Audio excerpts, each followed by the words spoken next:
word of the day is plummet. The word plummet can be used as verb and noun. It means to drop swiftly and directly அப்படின்னு சொல்லலாம்.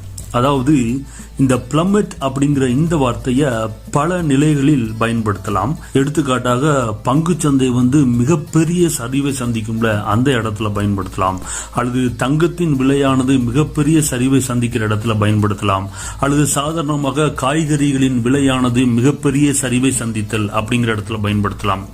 மேலும் பள்ளிக்கு வர வேண்டிய மாணவர்களின் வருகை மிகப்பெரிய சரிவை சந்திக்கும் பொழுது அந்த இடத்துல பயன்படுத்தலாம்.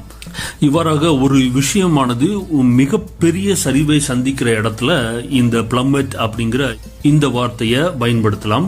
மேலும் அந்த சரிவானது வேகமாகவும் விரைவாகவும் நடக்கிற இடத்துல பயன்படுத்தும் பொழுது இந்த வார்த்தை அதனுடைய சிறப்பை பெறும். எடுத்துக்காட்டாக மேல தூக்கி வீசப்பட்ட ஒரு கல் மேல வரை